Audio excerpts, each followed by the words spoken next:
Okay, welcome back. We are joined on the set this morning by, we have here Mayor Darrel Bradley. Good morning, Darrel Bradley. And of course, Carolyn Sanford. Good morning, Ms. Sanford. Good morning. And as we mentioned, we are going to be discussing the Caribbean Urban Forum 2017, Jim. Do you know, and I'm really excited about this because I remember attending UWI Sustainability Conference and you mentioned it. Wow. And I was so excited when I heard about it. So I'm really glad to be here to hear more about this conversation. So I'm welcome. Oh, thank you, and thanks for the opportunity for me and I to be here.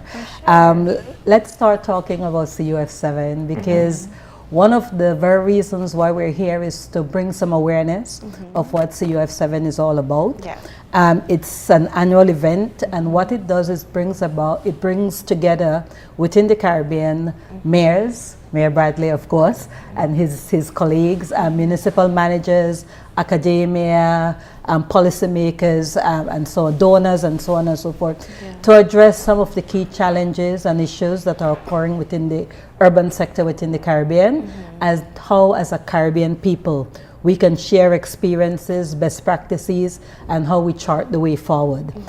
This is the 7th year that it is happening. It started in 2011. Yeah. We've had it held in Barbados, St. Lucia, Suriname last year, Jamaica, Guyana, and Trinidad, and now Belize. And now Belize. That's right. But I want to get a little bit of a history of your role in the Belize Association of City Planners. And I know that it's a very young association, not very large, but of course very mighty. So tell us a little bit more about the association. Okay, thank you for that opportunity as well. We came about in 2013, so this year we'll be celebrating our fourth anniversary actually. Okay.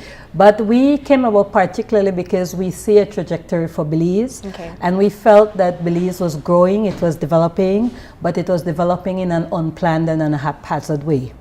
So priority for us then is how is it that we prepare for population growth, but at the same time address some of the issues that are confronting us. And a lot of these issues are taking place within the urban environment. In fact, I noticed you have the Statistical Institute who will come behind us. So I said, wow, I told Mayor earlier, I said, Mayor, that is great. The numbers are going to come. But what our society is showing us is that not only are we growing, but that our people are urbanizing. That means we are now living in urban spaces. And as we are living in urban spaces, that means we need to plan for the growth of the population. People need land for housing, for education, for healthcare, and so on and so forth.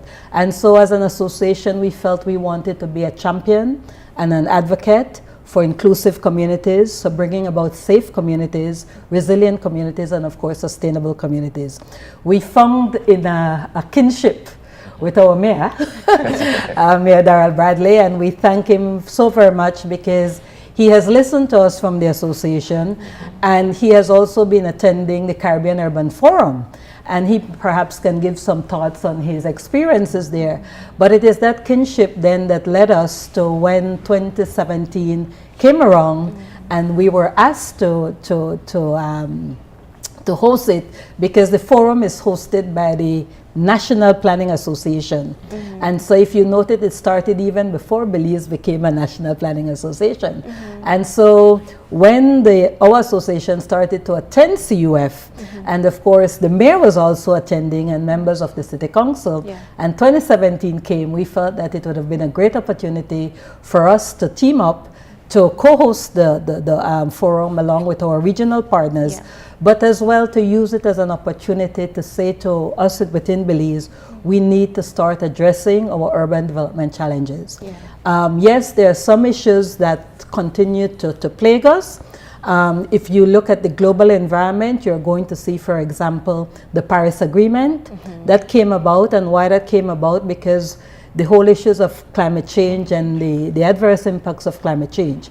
And so when the Paris Agreement came about, the focus on that then is how we move towards a part of what you call low carbon development, less emissions, so you keep the temperature of the world safe for us. And then we had the Sustainable Development Goals. If you remember, we had the MDGs first, and then you now have the SDGs. And the idea of the SDGs is focused particularly on eradicating poverty and addressing issues of inequities and inequalities. And then you move now to the new urban agenda. And the new urban agenda is saying that the world is urbanizing and that at the same time we have to address these adverse issues of climate change. We also must address those issues within the urban environment: poverty, homelessness, land issues, traffic congestion, environmental pollution, and so on and so forth. And so the idea then is how we start to create that awareness within our own society that the trajectory that we have is business as usual, which can result in the adverse impacts, or we change the way somewhat in which we do things, and that requires planning and that requires action. And so the Belize City happens to be our premier urban society, financial district, etc., and so on and so forth. And so, like I said, we are very grateful that the mayor listened to us, and the mayor said, well, yes. So the city council also has been engaged in a lot of projects that are urban development projects, and so we agreed to host CUF 7. And perhaps, Mayor, you can speak a little bit about this. Is the first time Belize is hosting this event, I guess. Yes. It's the first time Belize is hosting the event, and it's the first time that the National Association of Planners is teaming up with the municipal authority to host the event. Okay. Speak to us, what are some of the issues that will be brought forward by Belize in this particular forum? Well, one of the things that we want to do is to, as Carolyn mentioned, highlight the importance of planning. If you look at the development of the world in terms of urban spaces, there are growing concerns in Belize. You have housing, you have poverty, you have crime issues, and it is to raise awareness of how can we respond both in terms of academics and planners and then the policymakers in relation to putting together appropriate strategies that would have effective solutions. We are talking about issues of zoning also. This was a big concern that we are seeing in Belize City. But one of the things that we are seeing is that there needs to be more partnership between the National Association of Planners and then also the municipal authorities so that we can work together. And I think in CUF 7, we would want to highlight some of the issues that we've been doing or championing in Belize. We want to look at areas of green technology. We want to look at certain other areas that we can boast in terms of what we're doing in Belize. We also want to use it as an opportunity to bring in experts regionally so that we can have very meaningful conversations about positive impact. One of the things that we're looking at also is to have a mayor's forum. So that we want to bring in at least 30 mayors from the region, including Central America, Lower Mexico, and the Caribbean. And we want to have a dialogue from the level of policymakers in relation to what's going on in the Caribbean and in Central America in relation to municipal government, decentralization as a policy, and how can we work better from a planning standpoint to address some of these challenges. One of the big issues, as Carolyn always talks about, is that how can you refocus the municipal authority in being more development oriented? We look at municipal government, and this is one of the things that we want to kind of talk about at the conference. We look at municipal government from the standpoint of administration. You deal with garbage, you deal with cemetery, you deal with markets. But how can we change the thinking from municipal government so that it's more development oriented? We are speaking about crime.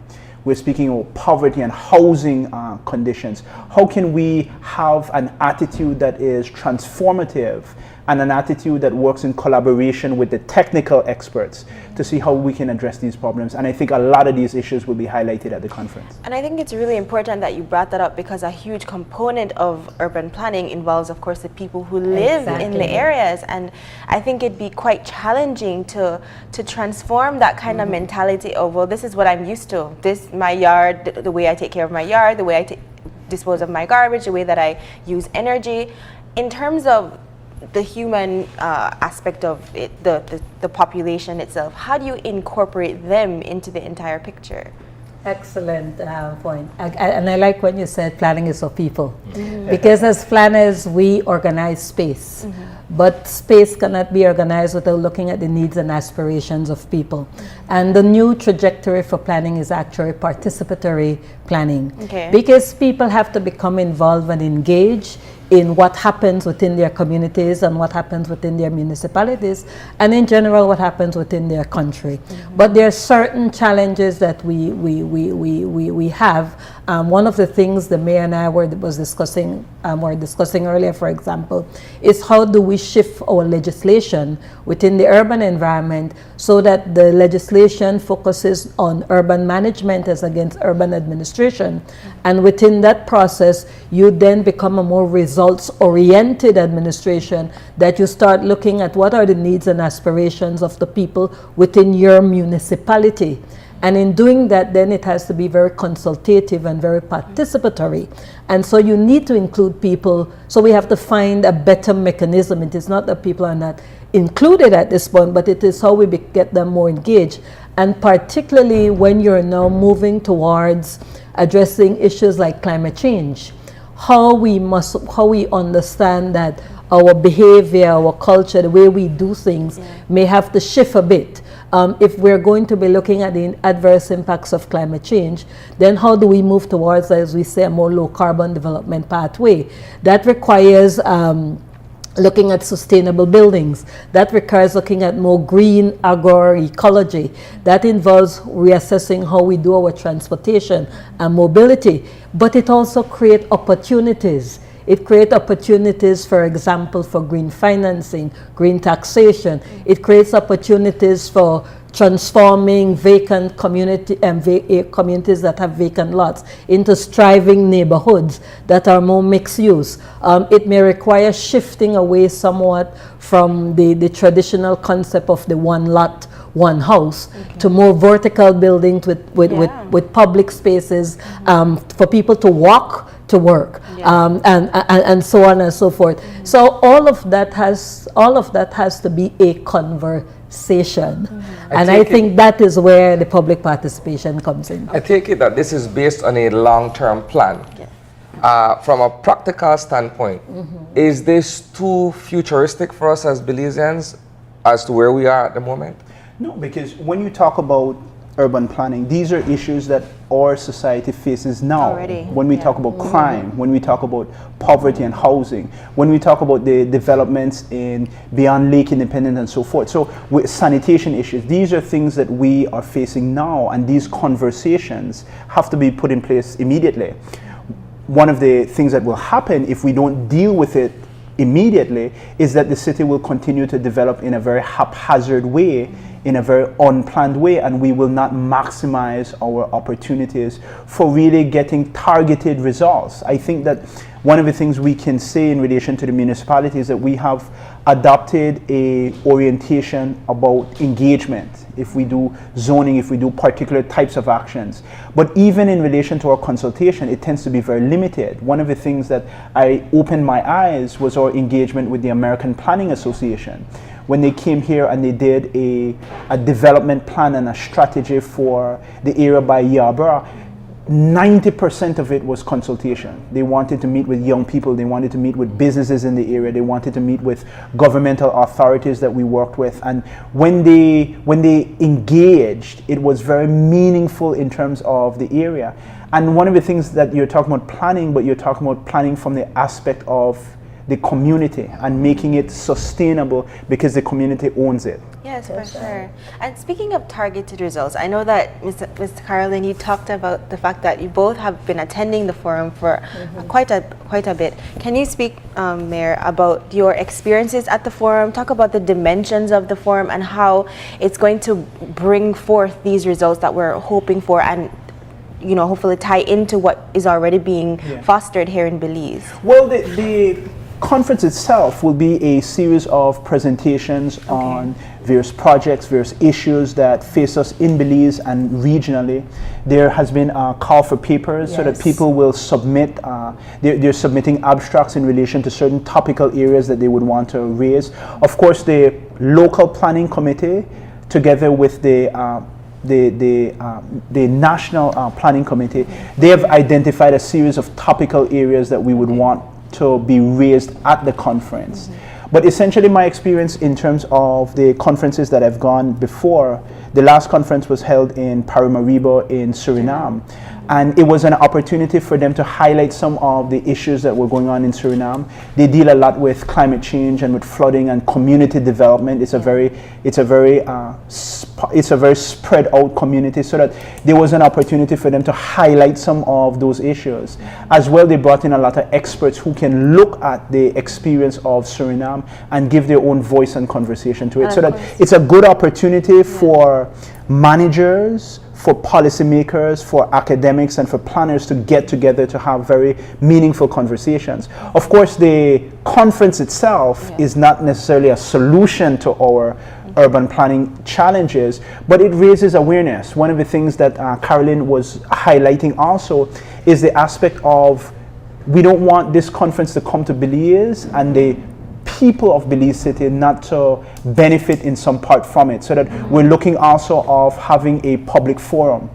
We're looking at bringing in a speaker who was the former mayor of Medellin, Colombia, and he spoke about transforming Colombia from the impression of Pablo Escobar and gang related to a point where Colombia was, Medellin was the one of the most murderous cities in the world, to now where it's one of the most safest cities in the world. And he's going to, we're trying to get him to come to the conference so that he can speak about his experiences and he can share also.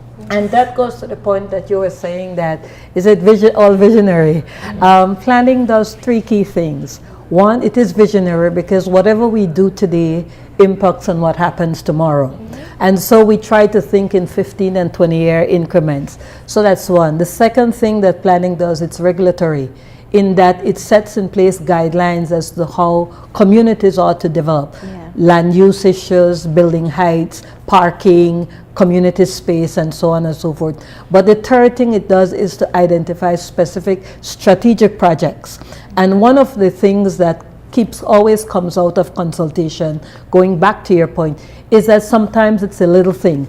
Sometimes it's simply putting in the light in a neighborhood that makes people feel safe. Or creating, using pocket parks where people can perhaps go get on their tablet with some internet access, sit down in the green space and breathe. Breathe. So there are lots of things that can happen in the immediate, in the medium, and in the long term. I wanted to add to what the mayor said in terms of there are normally three key components to the CUF. One has to do with the presentation of papers. Up to now, we have about 25 abstracts that have already been submitted. People from the region, from Europe, from Canada, on the thematic areas. We're also appealing to our Belizean people or academia. We sent out call for papers. The deadline is February the 17th. And so we are asking them to make that submission so that they can be a part of CUF 7. There are business meetings that are also held. We have the Caribbean Planners Association that have their annual business meeting, and Carolyn has business meetings here. We have a technical tour, which according to the local organizing committee, the mayor will be leading in terms of Belize City. So those are the three key areas that normally takes place, along of course with the opening and so on and so forth. But for the Belize component, our committee added 3 more agenda items. One has to do with the Mayor's Roundtable, which the Mayor just spoke about, in terms of using Belize as the bridge between the Caribbean and Central America, and bringing the mayors together for them to discuss the issues and challenges, confronting them, and certainly share experiences and best practices. The second new event is an urban expo. We hope to put in Battlefield Park presentations, exhibitions on what are some key green projects that are taking place in Belize City, where are the opportunities for green financing. For example, DFC has a green financing program. What are some of the products? Solar panels, BL has its energy efficiency program, BWS is doing its water efficiency. So everybody is tied into urban sustainability in their own way, and how we bring that all together, as well as sharing some of the information coming out of the Emerging Sustainable Cities Initiative project that Belizeans can see very graphically. These are our options for Belize City. Business as usual, this is what is going to happen. But these are the options that we can take to make our city more resilient, sustainable, inclusive, and safe. And finally, as Mayor mentioned, the public forum. And so it's a heavy agenda. And so, and like I said, it's the first time for Belize City. And we want it to be something that is not just at a hotel, but rather something where the people can come in and have a conversation on these issues. Now, you'll forgive me for asking this, and I'll ask solely from the point of view of the everyman, the average individual. When we think about the idea of urban planning and we look at established communities like Belize City, for some of us it would seem to be a bit like practice after race. When, when you already have a thriving city, you have buildings, you have designated spaces and everything, and now we're trying to zone and plan and create the absolute urban environment, so to speak. How does that work in terms of taking something that is already in existence and then trying to shape it into something that would be ideal for the future, 10, 15 years from now? Well, you have to appreciate the fact that a community is organic, that a community doesn't remain the same in terms of fixed borders or fixed population, so that Belize City over the last 30 years would have experienced tremendous growth. I remember even when I was growing up 10, 15, 20 years ago, the Belize City that I remember then was very different from now. Crime when I was growing up was not a problem to the extent that it was now. So that the idea with planning is that how do we make planning developmental? How do we look at the challenges that we face as a community and transform our institutions, including governmental institutions, as being results oriented, so that we can deal with these problems or these challenges in the best way, so that we can provide results for people within our community. Climate change, again, this is something that has been happening, but there are new risks to our sustainability as a community. How do we look at where people should be building homes? How do we look at how do we deal with intervention programs for young people, employment issues, healthcare, information, so that all of these things reflect a municipality that's growing, that's not something that's static in terms of its population or its outlook. And so we have to be constantly looking at ways that we will deal with those we deal with those obstacles. And you're quite right to add a little to what the mayor said. Sometimes I told him he'll be an honorary member of the Belize Association of Planners, because he has a legal background, but his grasp of the issues, are remarkable. But going back to what you said, yes, that is the typical thinking. And that is why, as an association, we have as part of our mandate to create that awareness and heighten that awareness, that planning is not simply about organizing space. Going back to what Jamie was saying, planning is about people. And there is no absolute community per se. The community is going to be a reflection of what you want it to be. And sometimes your thinking may be because this is what you're used to, but when you're exposed to other thinking, you might say, you know what, I didn't know this can work. And I think simple things like, for example, I was discussing with a colleague of mine who is doing some work in the Mayflower area, and they were talking about vertical gardens. Now we talk about an area that is really developed, high density built environment. Where are you going to put the gardens? There's a thing called vertical gardens, where you put materials in little boxes and put them along the building, and you grow your herbs and your vegetables. So there are things that you can do that can create the kind of community. Also, development is not static, it's dynamic. People are constantly redeveloping. If you look at some areas within Belize City, downtown Belize City, you're going to see maybe 10, 15 years ago, there was 1 story, maybe 2 story. Now they're huge concrete 3 or 4 story building. So it's a constant redevelopment. So you're dealing with that redevelopment while at the same time planning for future development, and also in terms of the impact of disasters. Sometimes we have disasters, whether it's flooding, fire, hurricanes, etc. They may devastate an entire area, planning provides a means of how to redevelop. So you're always looking for the opportunities to make the kind of changes that you believe can transform a community.